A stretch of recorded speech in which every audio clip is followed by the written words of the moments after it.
Good afternoon. I usually don't comment about the song service, but I have to say that it was really nice to hear some excellent harmony out there. Start with a question, which is not unusual. How important are words? So many words are misused in our culture today that they cease to have meaning. Words like hero or awesome, used so much for so many things that the true meaning becomes degraded. We can forget what they're intended to mean. In the Ten Commandments and elsewhere, God emphasizes that our words need to be true, well considered, because they're all important. Our eternal Father can know our thoughts, our hearts, but we can't read the mind. You and I are completely dependent on words, true words.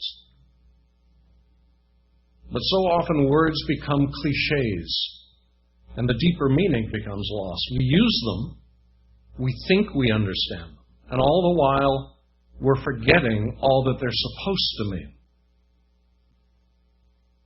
There are hosts of words and phrases in the Bible that we use all the time until we take them for granted. Or they may mean something to us, but we forget that they really don't have much meaning to other people. They become like medical or engineering terms, specialty words that are only meant for the initiated. So without meaning to, we can use these catchphrases so much that they actually end up hiding the meaning that God has for them, and we forget how important they really are. Words can mean everything. So I've chosen just 3 words today that we use all the time. And I'm asking the question, do we forget just how much these words really mean?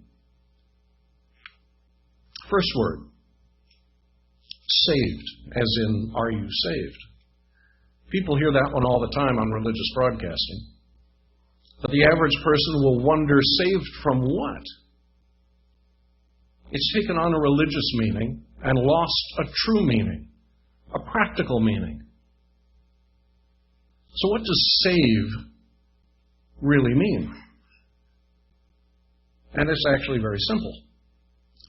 The various uses of the term, whether as save or saved, or even as Savior in relation to Jesus, all come from the same basic original. And it means to rescue, to deliver or protect, to heal or preserve, to make whole, to open wide or free, and to get victory.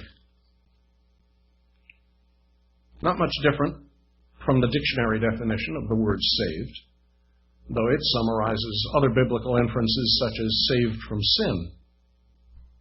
These definitions make sense of the word salvation. All that from one word. But how often do we consider these meanings? Look at the news on any given night, and I don't really recommend that, but take a good look at this world. And who wouldn't admit that this world needs rescue or healing, to be made whole or given a new freedom? That's what God offers. It's what He's already given us in part by way of His Spirit. He's delivered our lives and guaranteed a new freedom yet to come. And He stands ready to rescue us, to protect us, to give us the victory on any given day and from whatever problems this life may throw at us. All of that is what being saved really means. Another word to consider, prayer. What is it really? Do we value the word or do we take it for granted? Do we think of the meaning behind it? Or has it become just a religious exercise? To the world, and technically I suppose, the word prayer is actually archaic. It's Old English. It's what you'd say to a king if you had a request. I pray thee to grant my petition. That would be how it was used. It was a formal request of a magistrate. To the average person, just the sound of the word prayer, or to pray, invokes religious thought, not a firm, encouraging reality, not something real. In Luke 11, verses 1 and 2, the disciples asked Jesus to show them how to pray.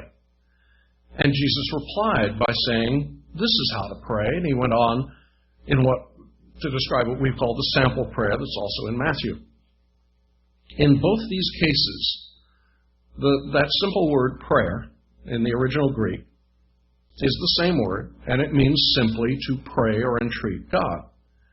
But what's important are the words that the phrase is derived from.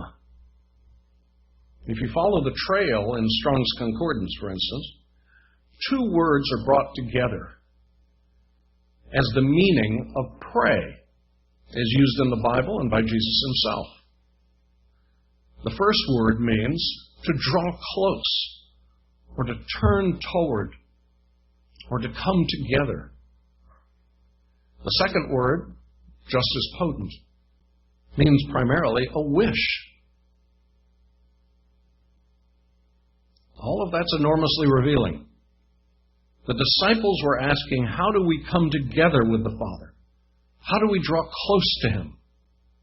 And Jesus' answer is equally revealing, saying, in essence, here's how to draw close with your deepest wishes.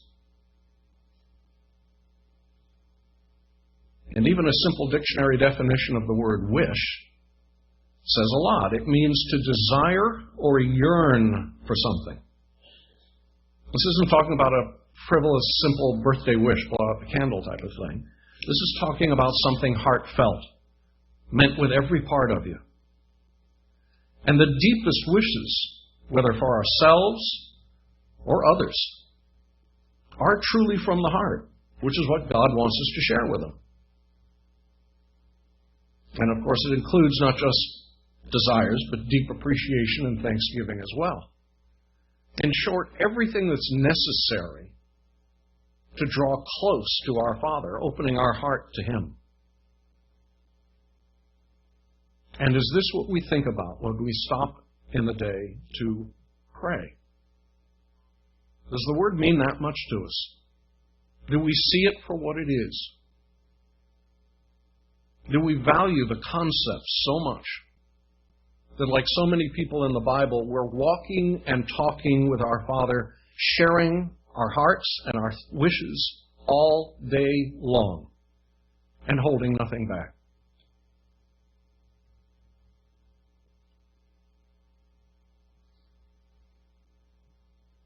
One more word of meaning, and this one we're doing right now, and I don't necessarily mean this service.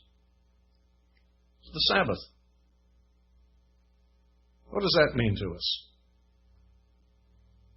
In the Greek and Hebrew, the word means, of course, a day of repose from secular work, to cease from exertion, to rest, or be still. Those meanings are still preserved in common everyday words in our culture, like, for instance, the term sabbatical, meaning a period of rest, as in a sabbatical leave. Granted, it's very difficult to greet one another on the Sabbath by saying, happy day of repose and rest. So we, as with the other words, we simply shorten the meaning and we say, happy Sabbath. But in the process, do we forget all that it really does mean, all that it's supposed to mean? Does it become yet another catchphrase? Do we take it so much for granted that we forget what God wanted us to discover in each Sabbath day? In Matthew 12, where Jesus is spoken of as the Lord of the Sabbath, the Schofield Reference Bible has an interesting comment, and it's reflecting mostly on the Old Testament. when he wrote, "The Sabbath was observed by complete rest, and apart from maintaining continued burnt offerings and its connection with the annual feasts, the Sabbath was never made a day of sacrifice, worship, or any manner of religious service." Speaking of ritual or hard service. It was simply and only a day of complete rest for man and beast, a humane provision for man's needs. Remember, Jesus himself said in Mark 2 and verse 27 that the Sabbath was made for man, not man for the Sabbath. It was given to us to help our lives, to enrich us, to renew us, and to give us perspective. God's commands, as in the Old Testament, that we should come together on the Sabbath, are for the same reason, shown by Paul in 1 Corinthians 14, verse 31. He's talking about a lot of issues in that chapter, but also about their meeting together. And I'm breaking into one of his thoughts. He said, "All of you can speak together so that you'll learn from one another, and all will be comforted." That's a wonderful purpose for the Sabbath, for God's family to come together on the Sabbath. It's what our Father intended. And then consider how the weekly Sabbath reflects on both the past and the future. It looks back to the beginning of creation, revealing the Creator himself. But it also looks forward to the coming Sabbath rest for the entire world, and how badly it needs it. Imagine, if we even can, this world finally being quiet, still, at rest. No more wars, no more conflict, safety for families, children, no more fear, no more wasted lives. And if you think about a Sabbath of joy, of celebration, think what those days will bring to mankind. And all this, and so much more, should be on our minds when we come together in this strife-toward world of today, to remember the Sabbath together, and all that it means. 3 simple words, among many more. Words that are easy to use, easy to take for granted, that point out the vital need to speak plainly, that anyone hearing them can understand the true meaning.